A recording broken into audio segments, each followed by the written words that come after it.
Last हमने बच्चा ऐसा कुछ किया था। Work by external, work by non conservative is equal to E final minus initial. Work energy theorem को थोड़ा और मॉडिफाई करके हम लोग यहाँ तक पहुंचे थे, है ना। यहीं से वो एनर्जी कंजर्वेशन निकल रहा था कि ये दोनों अगर जीरो है so e final is equal to initial. But अगर नॉन कंजर्वेटिव फोर्सेस भी प्रेजेंट है या एक्सटर्नल फोर्सेस भी प्रेजेंट है तो आपको ये लगाना पड़ेगा।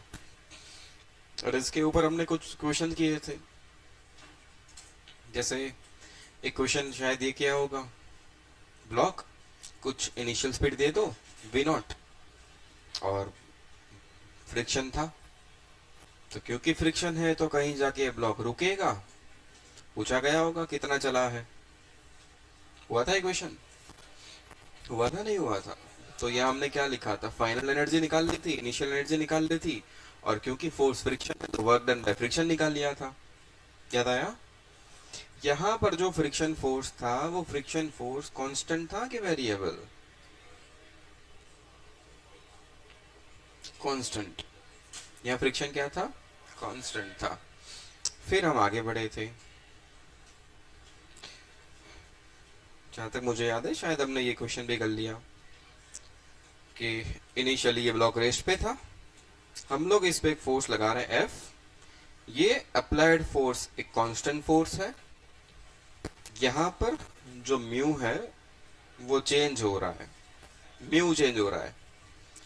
इनिशियली ये x is equal to zero पर है ऐसा कहा गया था, याद आया। हम फोर्स लगा रहे हैं तो ब्लॉक एसलेट होने वाला है, एसलेशन के कारण इसकी स्पीड बढ़ने वाली है, जैसे स्पीड बढ़ेगी ये ब्लॉक आगे जाएगा, ब्लॉक जैसे ही आगे गए एक्स की वैल्यू इंक्रीज होती जाएगी, एक्स इंक्रीज होगा म्यू इंक्रीज होगा, म्यू इंक्रीज होने से फ्रिक्शन चेंज होगा। तो यहाँ फ्रिक्शन कांस्टेंट, तो फ्रिक्शन पिच के डायरेक्शन में धीरे धीरे बढ़ने लगा, तो ब्लॉक पे जो नेट फोर्स लग रहा था वो धीरे धीरे कम होने लगा, एसलेशन धीरे धीरे कम होने लगा, स्पीड में इंक्रीज होने का रेट धीरे धीरे कम होने लगा। कहीं पर जाके फ्रिक्शन एंड अप्लाइड फोर्स दोनों बराबर हो चुके थे, तब हमने कहा कि इसके पास मैक्सिमम स्पीड आ चुकी है, वो पूछा गया था। और ये डिस्टेंस कितना ट्रैवल हुआ वो भी शायद पूछ लिया होगा। इसमें दो क्वेश्चन पूछे होंगे, है ना। यहाँ पर फ्रिक्शन कांस्टेंट था वेरिएबल, यहाँ पर फ्रिक्शन क्या था? कांस्टेंट फोर्स की तरह एक्ट कर रहा था। यहाँ फ्रिक्शन क्या था? फ्रिक्शन वेरिएबल क्यों था? क्योंकि फ्रिक्शन का मैग्नीट्यूड चेंज हो रहा था, बिकॉज म्यू चेंज हो रहा था, है ना। जब रिवीजन करो तो चीजों को ऐसा देखा करो, क्या चेंज हो रहा था? फ्रिक्शन।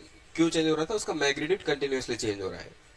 तो यहाँ पर वर्क डन बाय फ्रिक्शन निकालने की जब जरूरत पड़ी, नॉन कंजर्वेटिव कौन था? फ्रिक्शन। एक्सटर्नल भी था यहाँ पर, तो या एक्सटर्नल नहीं था, इस केस में एक्सटर्नल भी था, फ्रिक्शन भी था।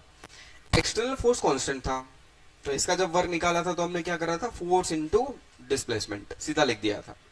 बट जब फ्रिक्शन का वर्क निकालने की बात आई तो क्योंकि वो वेरिएबल था तो पहले हम इंटीग्रेट करके फ्रिक्शन का वर्क निकाल के आए, फिर वहां प्लेस कर दिया हमने फाइनल आंसर। याद आया पूरा? फिर इसके बाद एक और क्वेश्चन किया होगा, फिर ऐसा कुछ किया था। ये एक्स, ये कुछ हाइट दे दी होगी, मान लेते हैं वाई, फिर ये ब्लॉक, ब्लॉक के ऊपर एक फोर्स लग रहा था एफ, और यहाँ एक म्यू भी था। यहाँ पर भी एक्सटर्नल फोर्स है, म्यू भी है, मतलब ये दोनों प्रेजेंट थे। इसमें पूछा गया होगा work done by applied force क्या होगा या वर्क डन बाय फ्रिक्शन क्या होगा, है ना। तो काम क्या किया था हमने? वापस वही, यही काम रिपीट, यही काम हुआ था वापस रिपीट। यहाँ पर भी हमें इसकी जरूरत पड़ती वर्क डन बाय फ्रिक्शन की, यहाँ भी फ्रिक्शन कांस्टेंट के वेरिएबल, क्योंकि फ्रिक्शन तो जहां भी लगता है, जैसे यहाँ पर वो ऐसा लगता है, जैसे अगर यहाँ पर ब्लॉक होता तो फ्रिक्शन ऐसे लगता, यहाँ पर ब्लॉक होता तो फ्रिक्शन ऐसे लगता, यहाँ पर ब्लॉक होता तो फ्रिक्शन ऐसे लगता। तो कंटिन्यूअसली फ्रिक्शन की डायरेक्शन चेंज हो रही है, क्योंकि डायरेक्शन चेंज हो रही तो हमने क्या किया था? यहाँ पर याद करो, कोई एक रैंडम पोजीशन ले ली थी और यहाँ मान लिया था कि यहाँ पर एंगल बन रहा है थीटा, यहाँ पर भी वेरिएबल था, इसलिए यहाँ भी कैलकुलेट करने के लिए हमें इंटीग्रेशन की जरूरत पड़ी थी। बार बार हम कंसेप्ट तो यही अप्लाई कर रहे थे, बट इसको कैलकुलेट करने का तरीका बदल रहा था, क्योंकि फोर्स का नेचर चेंज हो रहा था। फोर्स का नेचर चेंज होता रहता है तो वर्क कैलकुलेट करने का तरीका बदल जाता है, वो तो पता है। इसलिए पहले प्रैक्टिस हमने वर्क की ज्यादा ही करी थी। रिवीजन ऐसे किया करो थोड़ा, ऐसे नहीं कि नोटबुक उठाई, क्वेश्चन देखा, हाँ ये तो मुझे आता है। अब ये नहीं करना था। ठीक है, आगे चले। यहां तक पहुंच गए हम लोग। इसके बाद कुछ हुआ था क्या? हाँ, फिर सुडो भी तो ले आए थे। सुडो भी ले आए थे ना।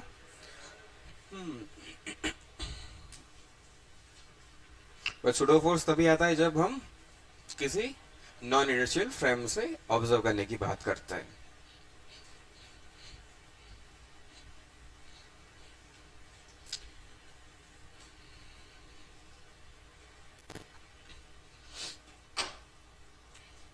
आगे बढ़ते हैं। फिर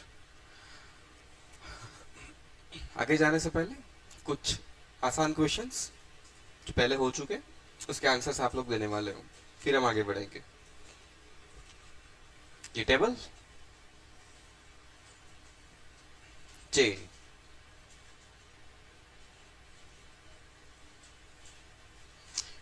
चेन का 2l/3 पार्ट ऊपर, l/3 पार्ट टेबल से नीचे लटक रहा है। फिर कहा गया कि टेबल की जो सरफेस है वहां पर आप पोटेंशियल एनर्जी का रेफरेंस क्या ले लो? 0। सरफेस पर पोटेंशियल एनर्जी क्या मान लो? 0। तो इस चेन की पोटेंशियल एनर्जी क्या होगी? चेन के लिए दिया गया, ये जो चेन है उसका मास है m और उसकी टोटल लेंथ है l। Mass m, length l।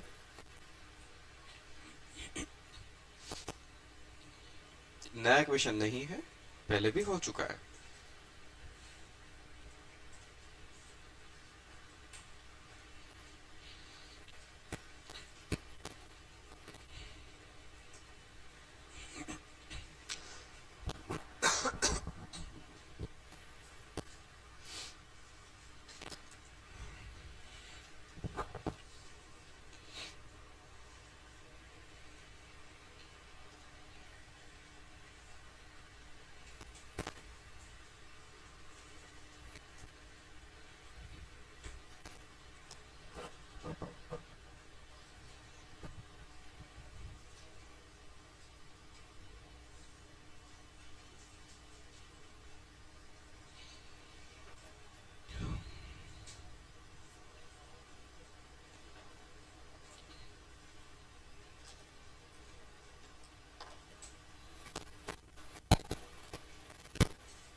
हो गया?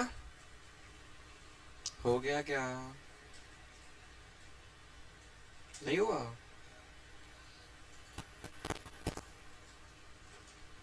अरे यार, पोटेंशियल एनर्जी कैसे लिखते थे?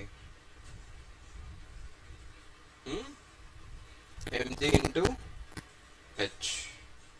एच किसकी हाइट लिखते थे? सेंटर ऑफ मास की। भूल गए? एच किसकी हाइट हुआ करती थी? सेंटर ऑफ मास की हाइट हुआ करती थी, नहीं हुआ करती थी? इतने पार्ट के लिए तो मुझे पोटेंशियल एनर्जी लिखने की जरूरत ही नहीं है, वहां पर तो हमने रेफरेंस ही 0 माना है। तो जो पार्ट यहां पर है l/3 लेंथ का, इतने पार्ट का सेंटर ऑफ मास यहां होना चाहिए मिड पॉइंट पर। ये l/3 तो ये कितना होगा? l/6। टोटल मास m है, टोटल लेंथ l है। ये आपने लेंथ का 1/3 कर दिया तो मास भी 1/3 हो जाएगा। तो इतनी लेंथ में कितना मास आ चुका है? m/3। वो पूरा मास आप यहां मान सकते हो, है ना? सही है, m/3 आप यहां मान सकते हो। 2m/3 ऊपर पड़ा है टेबल के ऊपर, और m/3 यहां पड़ा है। यहां पर अगर पोटेंशियल एनर्जी 0 है तो उसके नीचे पोटेंशियल एनर्जी माइनस लिखी जाएगी। तो बोलो यहां पर पोटेंशियल एनर्जी क्या लिखोगे? m मतलब m/3 into g into H. Height कितनी? l/6। बट प्लस लिखना चाहिए माइनस माइनस, क्योंकि मैं रेफरेंस से नीचे हूं। Answer is minus m g l by 18। ये आंसर था।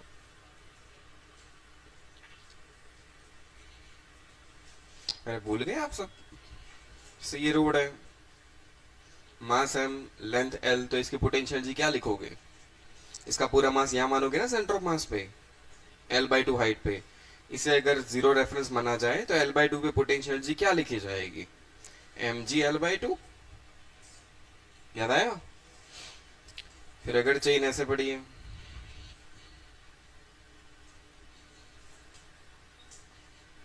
थीटा एंगल L, लेंथ, मास m, तो इस पूरे का सेंटर ऑफ मास क्या लोग कहाँ होगा? यहाँ। कितना ऊपर? L/2। तो ये हाइट कितनी होगी? L/2 sine theta. तो पोटेंशियल एनर्जी क्या लिख दोगे? mg, हाइट की वैल्यू L/2 साइन थीटा। याद आया? नहीं याद? चेन के हमने कुछ क्वेश्चंस भी कर लिए हैं actually. Potential energy integration integration करके हम लोग यहाँ तक आए थे, बट फिर फाइनली हमने याद रखा था कि अगर सेंटर ऑफ मास पता है तो सीधा आंसर बता सकते हैं हम।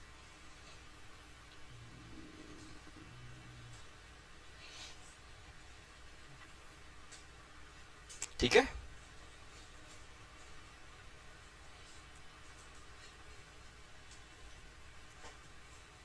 एक और क्वेश्चन। मैं कुछ चीजें आपको पूछ रहा हूँ क्योंकि आगे कुछ हमें क्वेश्चंस करना है जिनके लिए इन सब चीजों की जरूरत पड़ने वाली है। एक आध और।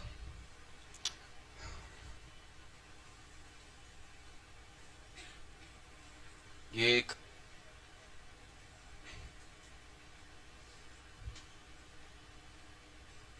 स्फेरिकल सरफेस का पार्ट, सेंटर, रेडियस आर। अगर पूरे पे चेन रख दो तो याद है? आंसर बोलो जल्दी। पोटेंशियल एनर्जी mg2r/पाई। ये तो याद है सर, हमें हमने प्रूव कर लिया था। इसको करने का तरीका पता है क्या? कैसे किया था याद करो। थीटा पे गए थे, एक छोटा सा एंगल डी थीटा लिया था, उसमें छोटी लेंथ लिखी थी, फिर छोटा मास लिखा था, छोटे मास की पोटेंशियल एनर्जी लिखी थी, फिर इंटीग्रेट करके फाइनली हम ये आंसर तक पहुंचे थे। फिर हमने याद रखा था कि ये तो साला सेंटर ऑफ मास की हाइट होती है। ठीक है, क्वेश्चन को थोड़ा सा मॉडिफाई करता हूं।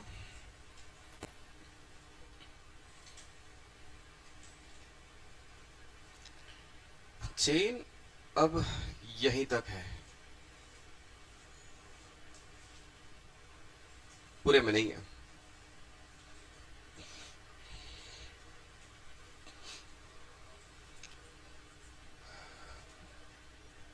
चेन का मास m, लेंथ l, ये जो भी आपकी स्फेरिकल सरफेस है उसकी रेडियस है r। तो इसकी क्या पूछी गई अगेन? Potential energy. यहां से हमने इसको पकड़ के रखा है। A B chain, total length l, mass m, इस ए पॉइंट से हमने उसको बांध के रखा हुआ है, पकड़ के रखा हुआ है, वो नीचे नहीं गिर रही अभी। पोटेंशियल एनर्जी पूछी गई।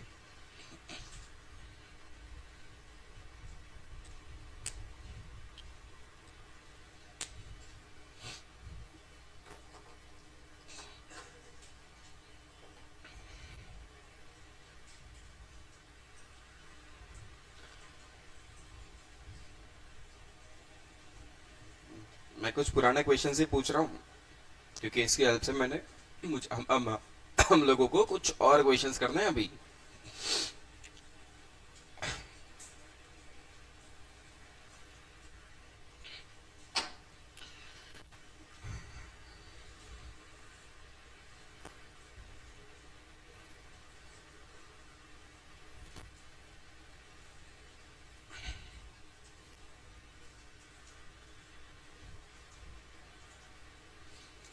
यहाँ तो सर हम सेंटर ऑफ मास गैस नहीं कर सकते, तो फिर नॉर्मल प्रोसेस फॉलो करो जो अभी आप लोग हाँ हाँ कर रहे थे कि हाँ हाँ हाँ सर हमें पता है पता है पता है। 3 दिन से लगातार कह रहा हूं मैं डेली, रिवीजन करो रिवीजन करो रिवीजन करो, प्रैक्टिस करो प्रैक्टिस करो प्रैक्टिस करो। हम नहीं सुधरेंगे।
चलो करें।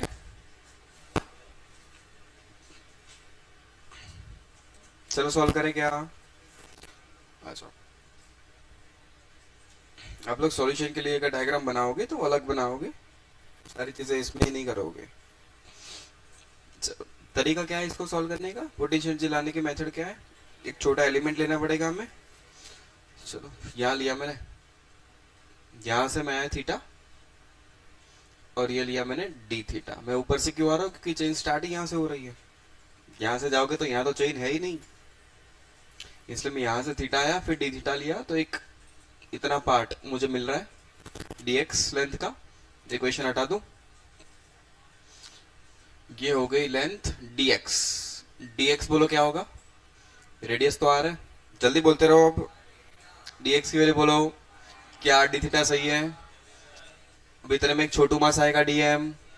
dm क्या होगा? Lambda dx। लेमड़ा क्या होता है? m by L. एल मतलब ये लेंथ ab। एंड dx की वैल्यू क्या है? r D theta. यहां तक ठीक है? अच्छा, ये मतलब यहां पर आ गया है कि dm मास। तो इस dm के लिए पोटेंशियल एनर्जी कैसे लिखोगे बच्चा? अगर हम यहां पर 0 मान ले तो ये भाई साहब तो यहां से h हाइट ऊपर है ना? dm मास कितने ऊपर है? h height. वो h की वैल्यू क्या होगी बताओ? ये रहा h ऊपर। h बोलो।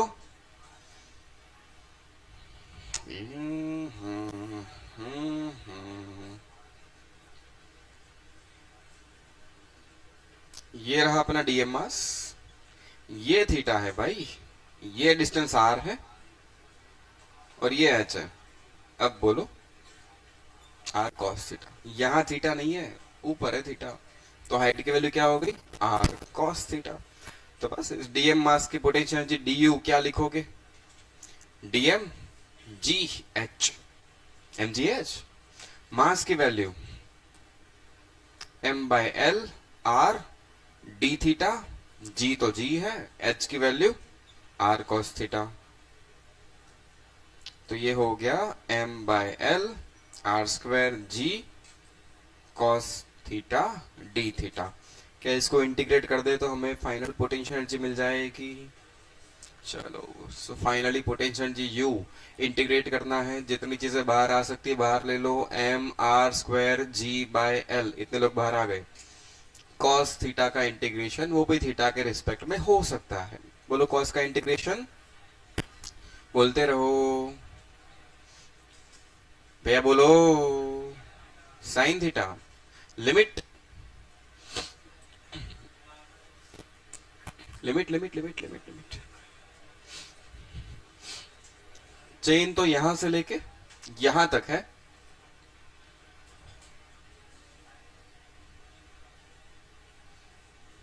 चेन यहां से लेके यहां तक है। चेन की टोटल लेंथ कितनी है? L। चेन की लेंथ कितनी है? L। थीटा मैंने कहां से लिया है? वर्टिकल से, ऐसे। तो सबसे पहला एंड तो यहीं पर है, तो इसके लिए थीटा क्या बनेगा? 0। फिर धीरे धीरे थीटा बढ़ता जाएगा, चेन का लास्ट पॉइंट यहां आने वाला है, तो थीटा 0 से लेके यहां तक जा रहा है, तो आप लेंथ में कितना चल रहे हो, एल, और ये किसके बराबर होगा, रेडियस के बराबर। तो क्या मैं ये लिख सकता हूं angle is equal to arc by radius, arc l radius r, तो इस पॉइंट पे थीटा क्या हो जाएगा, l by r, angle is equal to arc by radius. तो नेक्स्ट एन पे आप कितना चले, आर्क पे एल चले हो, डिवाइड बाय रेडियस कितनी है, आर, तो एंगल क्या हो गया, l by r. So limit 0 से लेके एल बाय आर, 0 से लेकर l by r. So m r square g by l, theta की upper value sine l by r minus sine 0, answer is m r square g by l sine l by r, ये answer है।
हो गया, चलो आगे बढ़ते हैं फिर।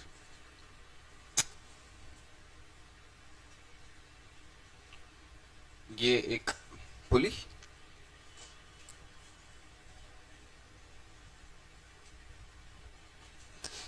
जिसके रेडियस बहुत कम है,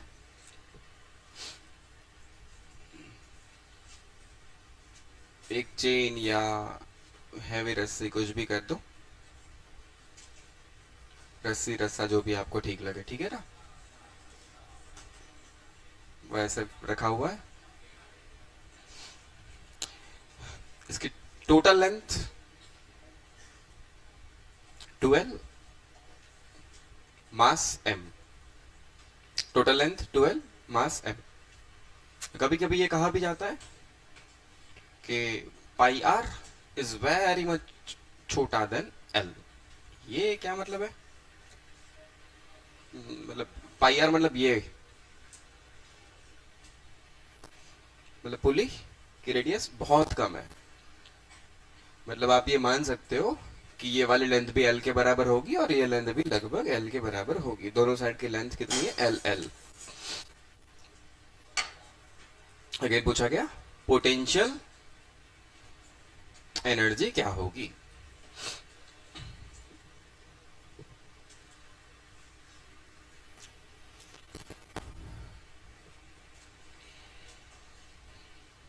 जब अलग अलग टाइप के क्वेश्चंस की थोड़ी प्रैक्टिस ही कर रहे हैं, आज कुछ लगभग नया नहीं सीखना है। मैं चाहता हूं कि आंसर्स आप लोगों की तरफ से आए।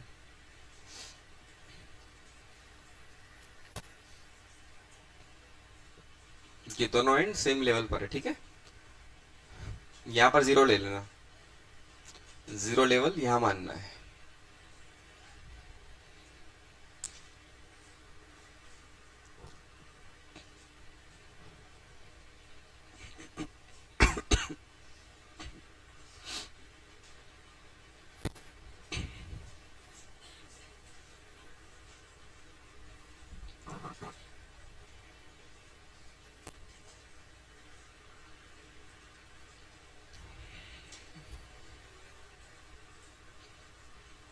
हो गया,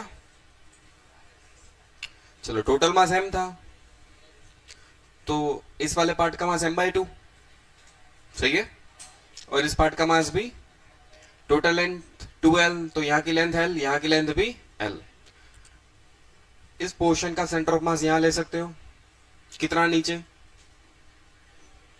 ये कितना नीचे, l/2 नीचे, आप कितना मास कंसिडर करोगे, m/2। इस पार्ट का सेंटर ऑफ मास भी यहाँ होगा, कितना नीचे, l/2, कितना मास मानो, m/2, मास भी तो हाफ होगा, ठीक है। तो चलो इसकी पोटेंशियल एनर्जी क्या लिखोगे, mass into g into h, इसकी energy mass into g into h. But हम नीचे आए, यहां पर रेफरेंस 0 माना गया, हम लोग नीचे हैं, तो माइनस लिख दो, आंसर इज माइनस mg/L/2, ठीक है।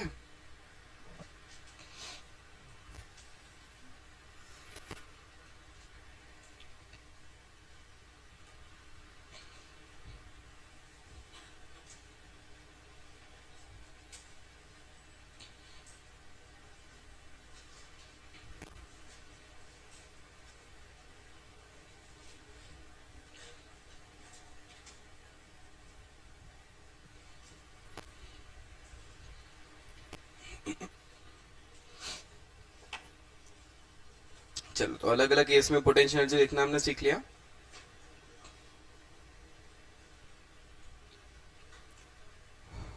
अब आगे बढ़े। आता ही भाषा क्या सीख लिया है, सारे आंसर मैंने तो दिए।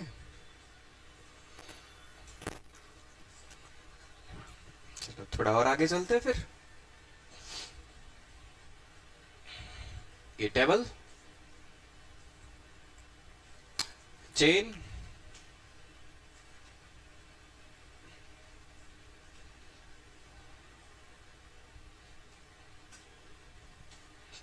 चेन ऐसे लटक रही है, अगेन चेन का 2l/3 पार्ट ऊपर, l/3 पार्ट लटका हुआ, ठीक है यार।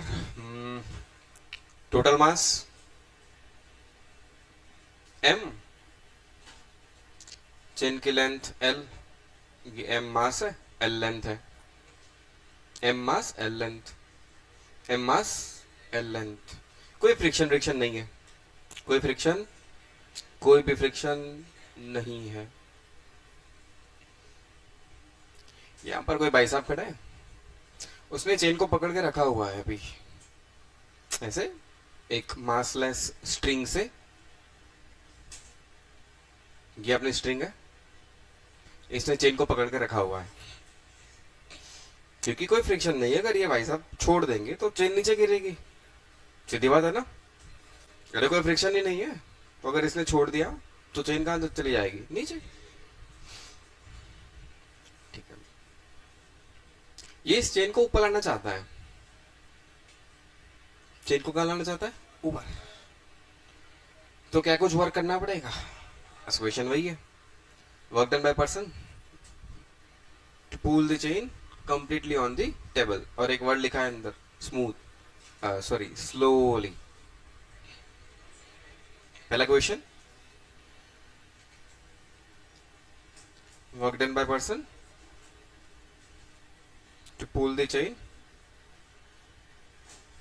Slowly completely on the table, पूरी चेन टेबल पे आ जानी चाहिए, कितना वर्क करना पड़ेगा। Second question,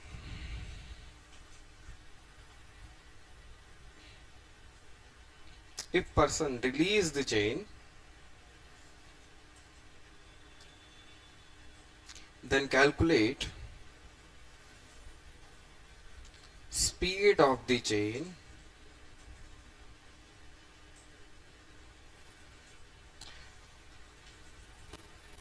when it slips off the table। जब वो टेबल से गिरेगी तब उसकी स्पीड क्या होगी।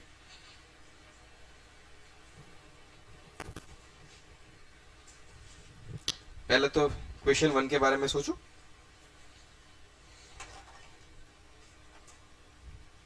क्या हमने ऐसा क्वेश्चन पहले कर लिया है? क्या हमने ऐसा क्वेश्चन पहले कर लिया है? मैं अगेन आपको वो थोड़ा पुराना याद करवा रहा हूँ, रिलेट करवाने की ट्राई कर रहा हूँ। क्या ऐसा क्वेश्चन हमने पहले किया है? नोट में देखो कहाँ गया था। शायद लेंथ ऐसी नहीं थी, कुछ अलग थी मे बी। सेम क्वेश्चन किया था बेटा। ये लेंथ शायद x थी तो ये l माइनस एक्स होगी।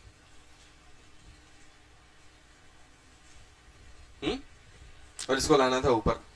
वहां पर भी ये वर्ड लिखा था स्लोली, लिखा था कि नहीं था? वहां पर हमने काम कैसे किया था, याद करो, याद करो, याद करो, याद करो। क्या हमने यहां लगाया था वर्क एनर्जी थ्योरम कि कुछ और? नोट्स को देखो, लिख कर आए आपने काम, बैठे शांति से।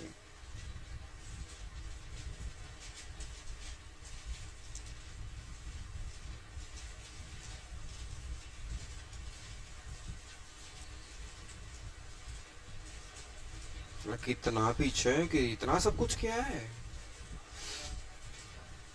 मिला? ऊपर कितनी लेंथ थी? x। टेबल पे x, नीचे l माइनस एक्स, सही लिखा है। फिर हम यहां ला रहे थे इसे। कुछ याद आया कैसे किया था? क्या लगाया था वहां पर? देख। मास डेंसिटी, मास डेंसिटी ठीक है, वो तो मास निकाल के लिए होता है। मास डेंसिटी लगाई थी। मास डेंसिटी कोई कंसेप्ट है क्या? मास डेंसिटी लगाई थी, वो तो छोटा एलिमेंट जो लेते हैं उसका मास लेने के लिए होता है मास डेंसिटी। वो कंसेप्ट है मास डेंसिटी।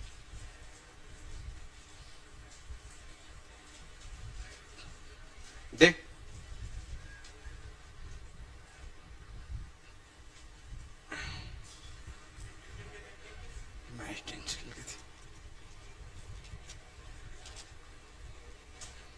इंटीग्रेट विंटीग्रेट करके वर्क निकाला था हमने फाइनली। इससे भी पहले किया था ये तो। इंटीग्रेशन किया था ना आपने। एक एक्स ऊपर गए, फिर हल्का सा ले गए dx।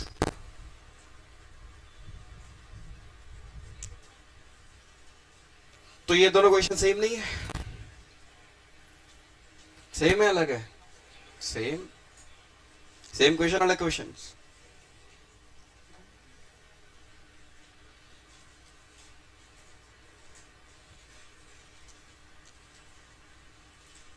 बट हम क्या करेंगे?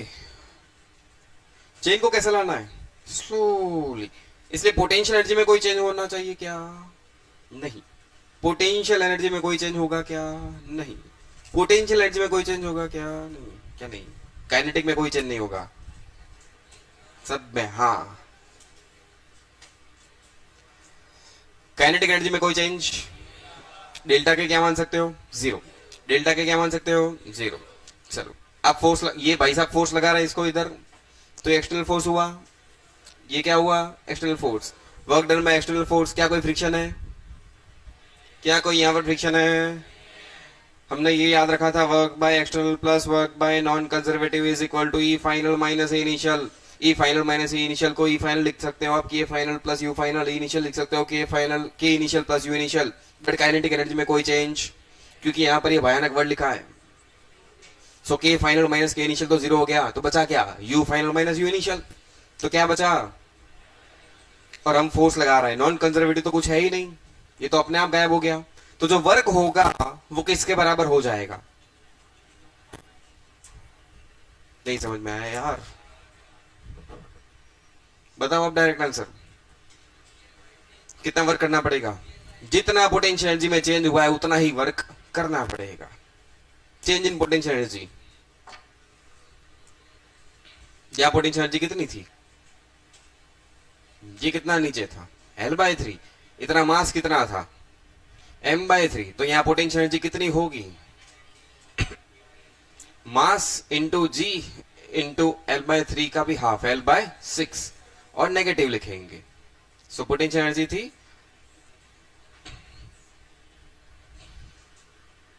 भूल गए? अभी थोड़ी देर पहले ये कर पाया मैंने। तो बस work is equal to change in potential energy, W is equal to सीधा आंसर mgl/16। कोई इंटीग्रेशन फिंटीग्रेशन की जरूरत नहीं है। अच्छा 18 सीधा आंसर नहीं दे सकते, अब दे सकते हैं।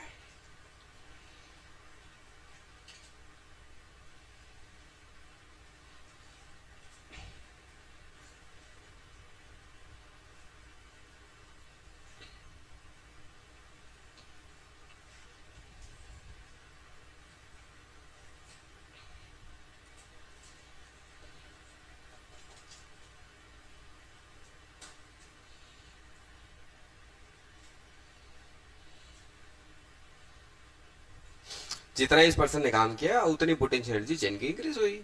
इनिशियली पोटेंशियल एनर्जी नेगेटिव थी, वो ऊपर आ गया, ऊपर टेबल पे आ गया तो पोटेंशियल एनर्जी जीरो हो गई। इनिशियली नेगेटिव थी तो इंक्रीज कितनी हुई, इतनी इंक्रीज हुई भाई। जितनी पोटेंशियल एनर्जी इंक्रीज हुई उतना वर्क हुआ है। अरे इनिशियली नेगेटिव थी एनर्जी, नेगेटिव से जीरो होने का मतलब है एनर्जी का इंक्रीज होना। तो जितनी एनर्जी इंक्रीज हुई वो क्यों हुई, क्योंकि वर्क हुआ है।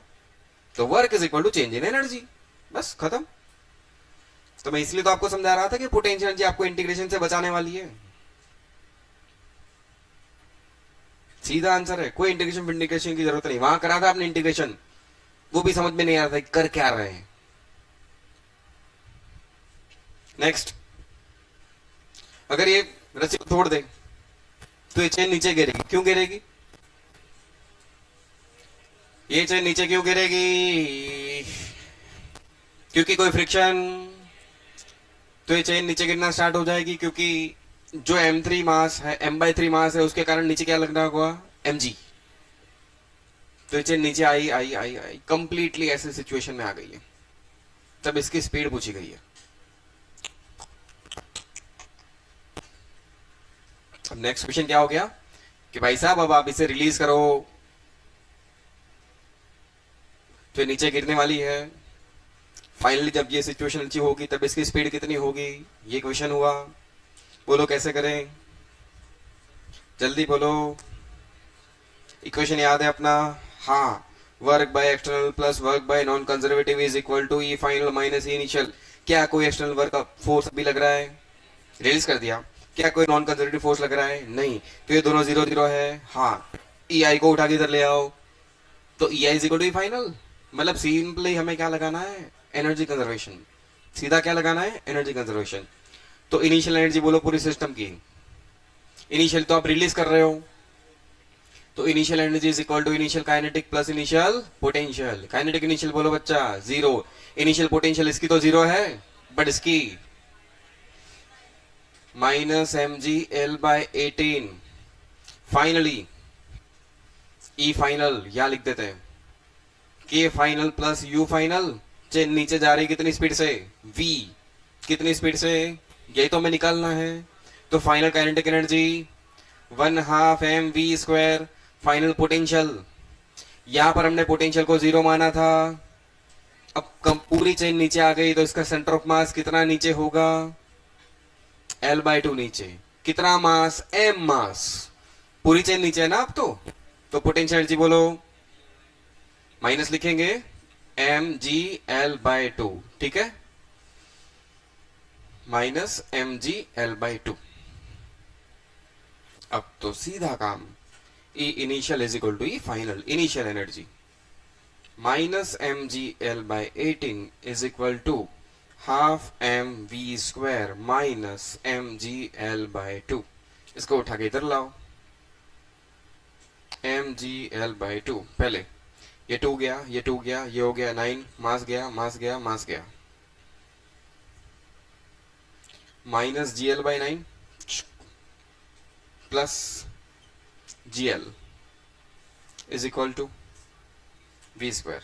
ये कितना बच गया, 8gl/9 is equal to v²। So answer v is equal to 2/3 √2gl।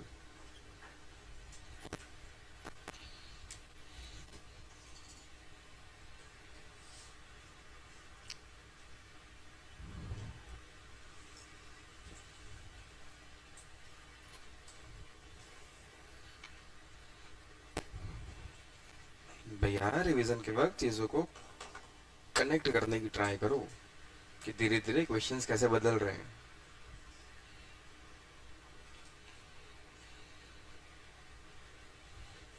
अभी मैं थोड़ा आपको वही समझाने की ट्राई कर रहा हूँ कि जो चीजें पहले हमने करी थी, जो चीजें पहले करते थे तो वो थोड़े लंबे रास्ते से हुई थी, वो पहले थोड़ी कॉम्प्लिकेटेड थी, अब वो चीजें आसान हो रही है।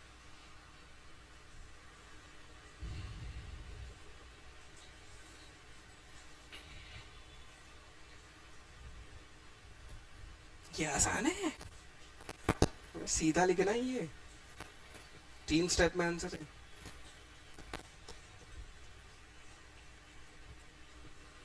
होगा सर। मुझे नहीं पता कैसे।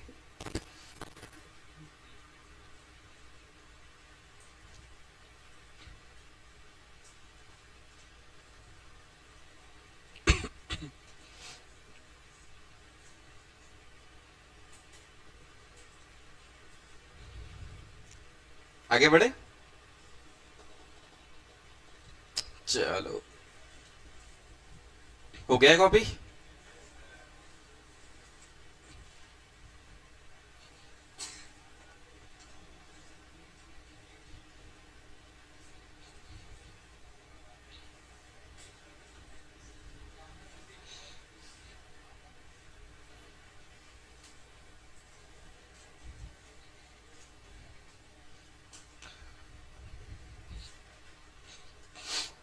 क्वेश्चन को थोड़ा और मॉडिफाई करते हैं।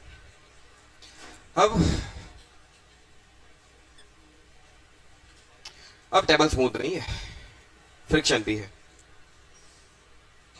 अब टेबल स्मूथ नहीं है, फ्रिक्शन भी है। Again repeat, release the chain, then वापस क्या पूछा गया, स्पीड। यही 2l/3 लेंथ यहां पर, l/3 इनिशियली यहां पर, बट यहां पर एक कंडीशन देनी पड़ती है, दे दूं मैं, एक कंडीशन देनी पड़ती है, मैं दे रहा हूं, m/3g इज बड़ा देन म्यू टू m/3g।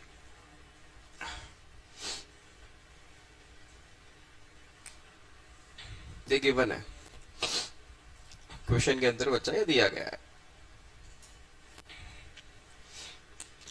चाहे देने का मतलब क्या है वो समझ में आया क्या? ये m/3g किसकी वैल्यू है? m/3 मास जो नीचे की तरफ mg लगाएगा उसकी वैल्यू है ये। और ये किसकी वैल्यू है? फ्रिक्शन की, जो ये चेन के कारण लगने वाला है। तो मैंने कह दिया ये फोर्स ज्यादा है, फ्रिक्शन कम है, तो ऑब्वियसली चेन नीचे आएगी।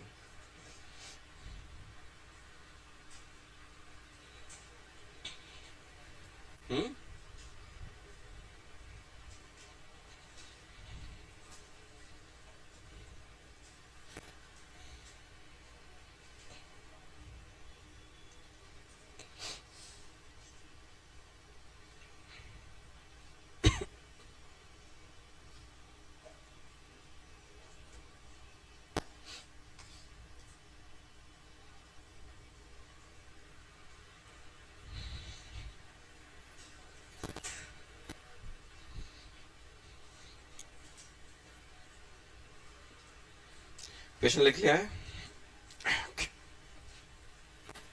चेन का टोटल मास है, टोटल लेंथ एल है।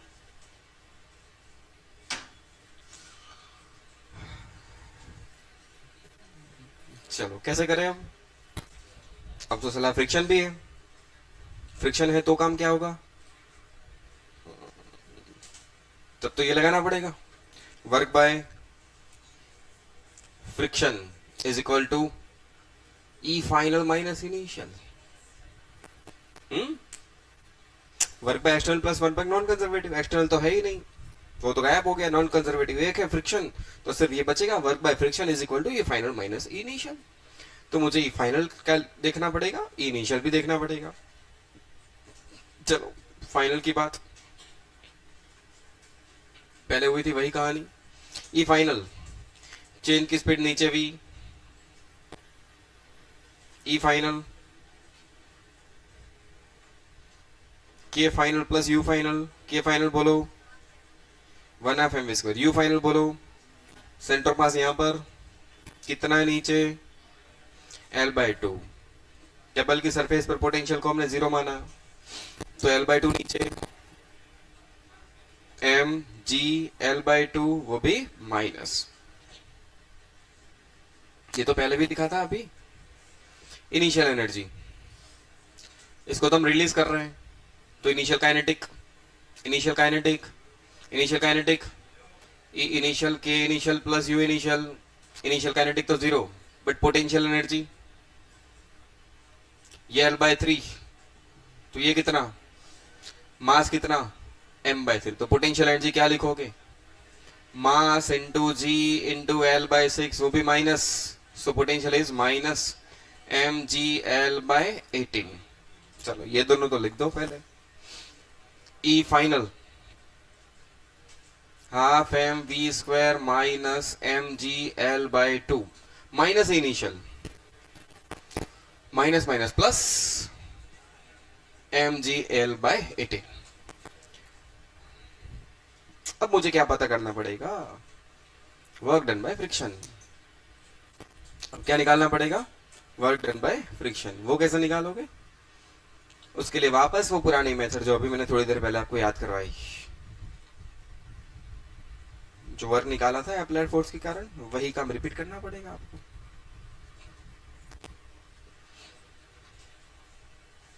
मतलब ऐसा काम सुनो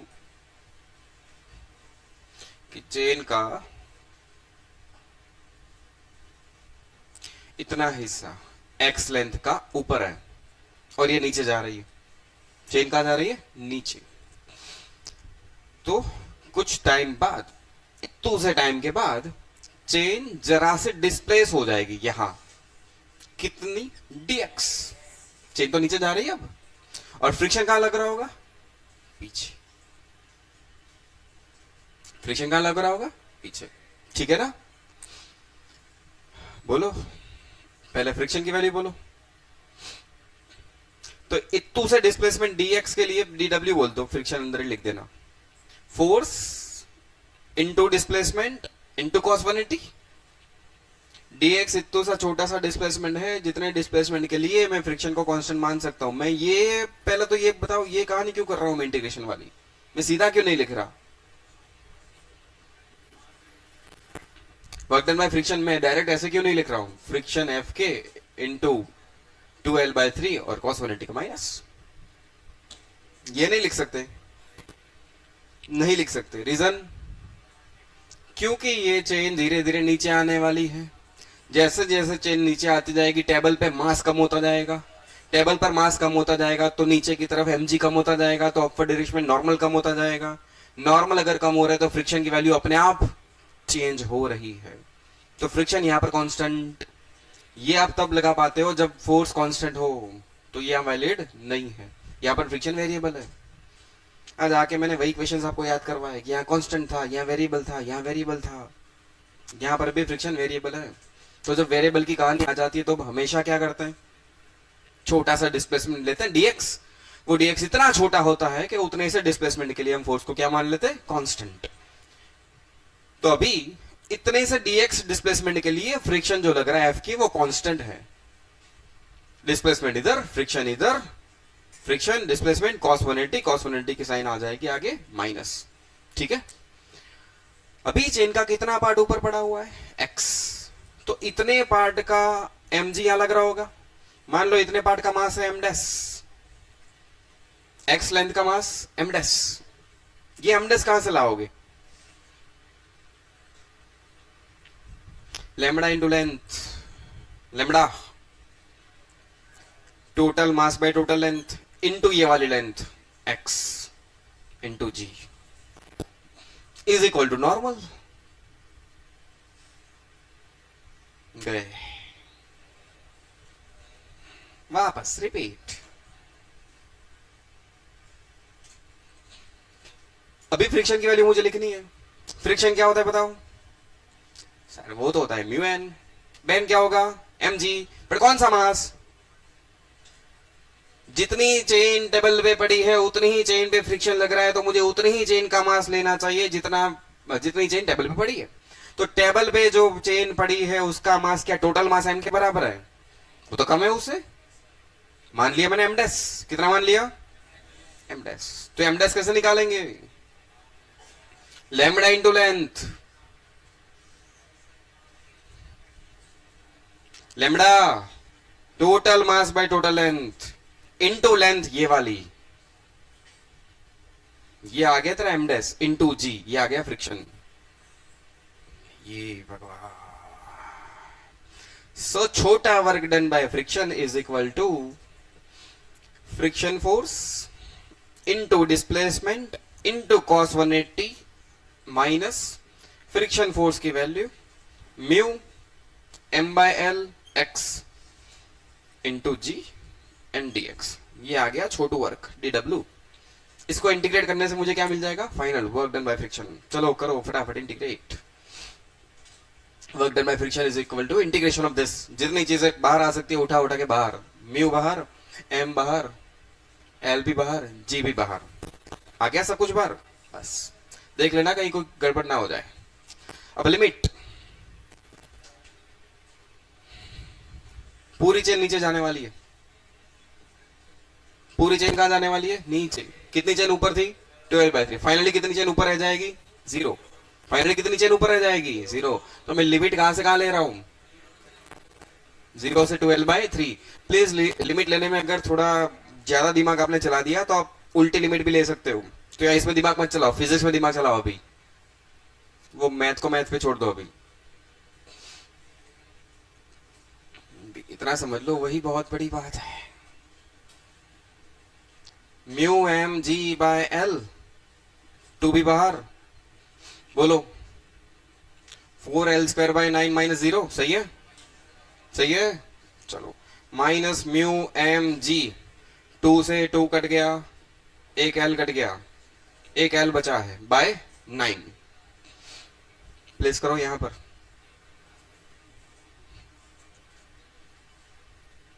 यहां पर प्लेस कर दो, minus mu m g l by 9। अब इन सबको उठा के इधर लाओ। अब आपका काम बचा है m g l by 2 minus m g l by 18, ये दोनों आ गए इधर, minus mu m g l by 9 is equal to 1/2 mv²। 2 से मल्टीप्लाई करोगे, मास से डिवाइड करोगे, v निकालना, इसका रूट ले लो, ये आंसर है। इसको थोड़ा सस्ता करना हो तो आप कर लेना बाद में।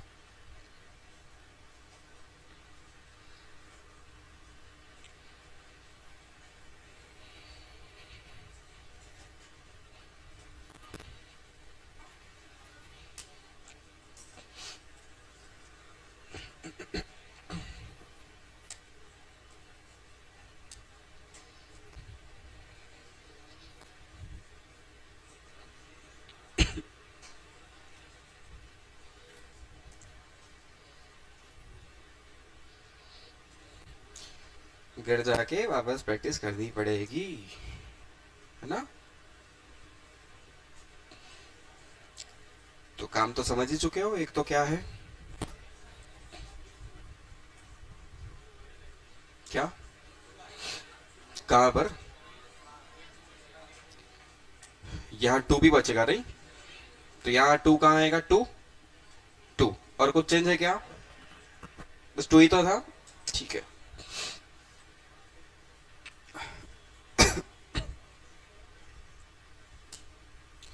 हटा दो अब जल्दी, भैया हो गया कॉपी।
चलो आओ, हमारे पास अगेन एक स्फेरिकल सरफेस है, सरफेस की रेडियस आर दी गई, स्मूथ सरफेस हमें मानना है, एक चेन भी है अपने पास जिसका मास m है, लेंथ l है।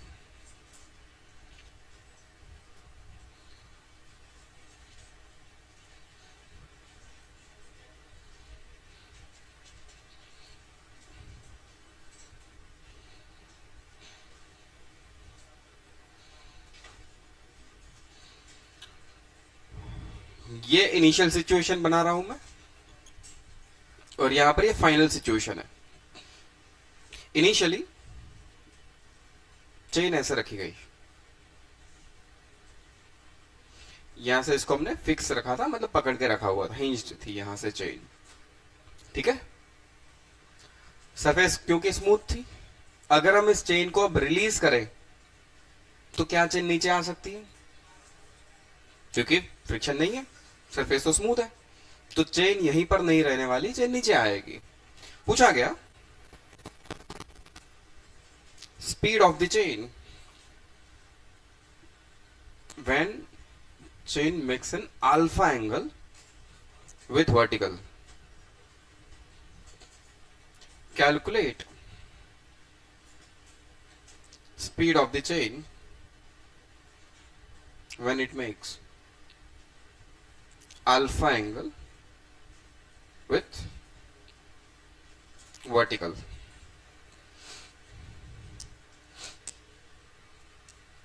इनिशियल सिचुएशन ये थी, फाइनल सिचुएशन ये हो रही है, इस सिचुएशन पर चेन की स्पीड पता करनी है।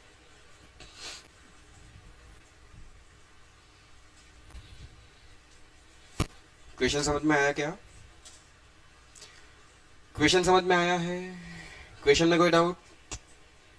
क्वेश्चन में क्या डाउट?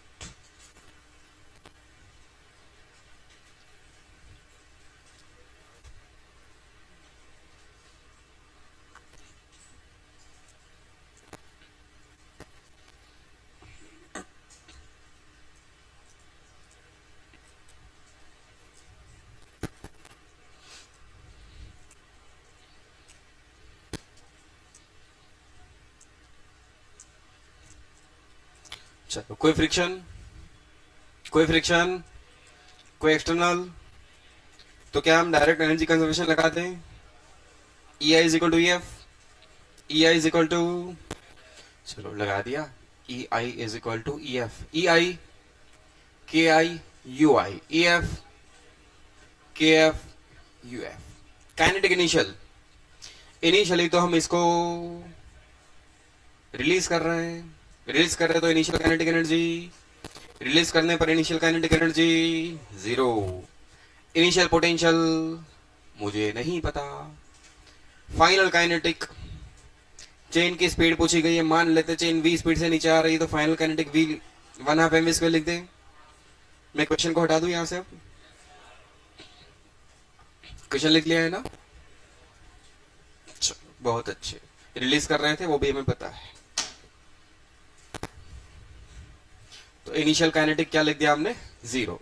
इनिशियल पोटेंशियल तो हमें पता ही नहीं है, नहीं पता, मैंने क्वेश्चन मार्क लगाया। इसकी स्पीड हमने क्या मानी? v, स्पीड क्या मान ली? v, वही तो एक्चुअली क्वेश्चन है। सो स्पीड अगर v मान ले तो final potential energy, kinetic energy हो गई 1/2 mv स्क्वायर। पोटेंशियल भी मुझे फाइनली पता नहीं, सो के final 1/2 mv square, u final भी मुझे नहीं पता। अगर मुझे ये दोनों चीजें पता चल जाए तो अपना काम हो गया। अगर हमें ये दोनों चीजें पता चल जाए, u initial and u final, तो अपना काम तो हो गया। और ऐसे केस में u कैसे कैलकुलेट करते वो मैंने सिखा दिया। अरे यार, ऐसे केस में u कैसे कैलकुलेट करते वो तो मैंने सिखा दिया। चलो वापस करें फिर।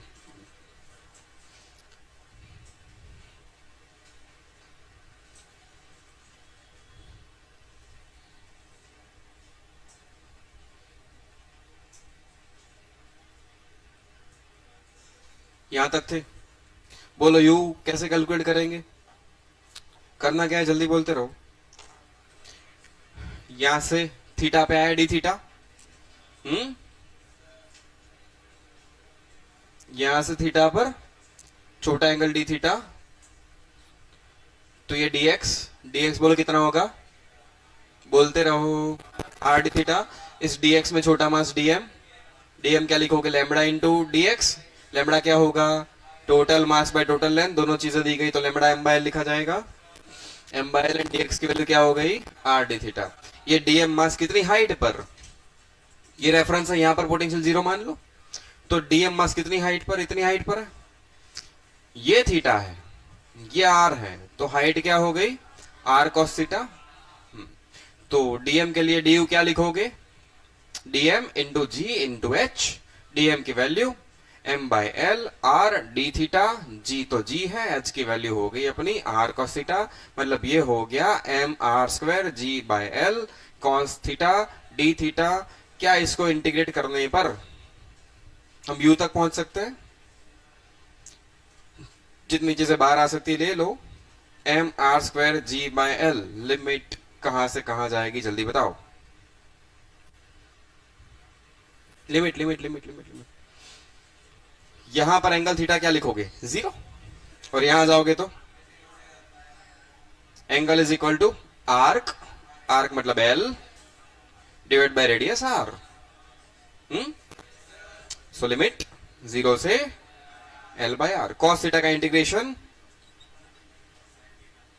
साइन थीटा, लिमिट कहां से कहां तक जाने वाली है, 0 से एल बाय आर।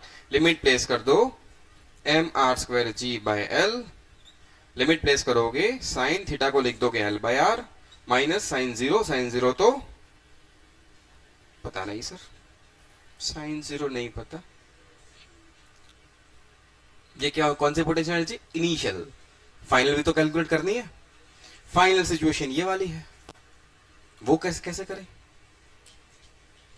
बोलो बोलो बोलो। फाइनल सिचुएशन में भी तो हमें पोटेंशियल एनर्जी कैलकुलेट करनी है, ये कैसे करें, वही तरीका, थीटा पे आओ, डी थीटा लो, डी थीटा की हेल्प से डीएक्स लिखो, फिर डीएम लिखो, फिर डीओ लिखो, इंटीग्रेट करो, मतलब यहां तक तो चीजें कॉमन रहेगी, लिमिट्स बस चेंज हो जाएगी। कैसे, तो सबसे पहला एलिमेंट ही यहां आएगा, सबसे पहला एलिमेंट अगर यहां आ रहा है तो इस एलिमेंट के लिए थीटा की वैल्यू तो अल्फा हुई, थीटा की वैल्यू तो, इसके बाद आप कितना चल रहे हो, एल, तो इसके बाद ये एंगल है आपका एल बाय आर, तो पूरा एंगल कितना हो गया, यहां से यहां alpha plus l by r. तो जब यू फाइनल की बात करी, ये हमने किसकी बात कर ली, यू इनिशियल, अब किसकी बात हो रही है, यू फाइनल, ये अपनी यू इनिशियल है। तो इक्वेशन 1 तक तो कहानी सिमिलर चलने वाली है, कोई फर्क नहीं पड़ने वाला। यू फाइनल के लिए मैं बस लिमिट चेंज करूंगा, इसमें m r square g by l integration cos theta d theta, limit हो गई अल्फा से alpha plus l by r. मतलब ये कहने का मतलब ये हुआ कि पूरी चेन खिसक गई कितने एंगल से, अल्फा से, तो जो 0 था वो अल्फा बन गया, जो एल बाय आर था वो हो गया alpha plus l by r, पूरी चेन कितने एंगल नीचे आ गई है, अल्फा, तो लिमिट भी अल्फा एंगल से इंक्रीज हो गई। अब बोलो, m r square g by l cos का इंटीग्रेशन होगा साइन थीटा, लिमिट अल्फा से alpha plus l by r, m r square g by l sine alpha plus l by r minus sine alpha.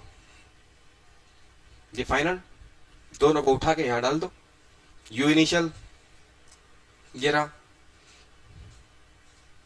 M r square g by l sine l by r is equal to half m v square plus U final, ये रहा m r square g by l sine alpha plus l by r minus sine alpha. इसको इधर ले आओ, लिखेगा m r square g by l sine l by r minus sine alpha plus l by r plus sine alpha, देख लेना sign में कोई गड़बड़ ना हो, टू मल्टीप्लीकेशन में जाएगा, मास नीचे आएगा, मास मर गया, इसका रूट निकाल लो, ये वही v है।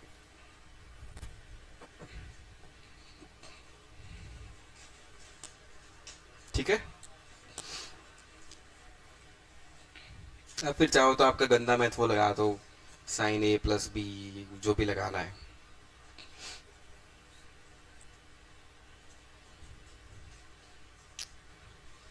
इन शॉर्ट क्वेश्चन कितना भी गंदा आ जाए, हम ये चीज अप्लाई करते रहे हैं हमेशा।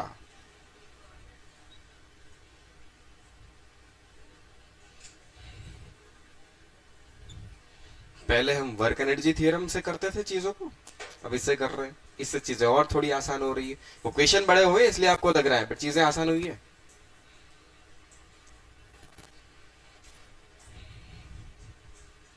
मैंने पहले ही आपको समझाया कि रिवीजन करना कैसे है। ऐसे देखो क्वेश्चंस कैसे चेंज हो रहे हैं और अकॉर्डिंगली हम सिचुएशन में कैलकुलेशन कैसे कर रहे हैं।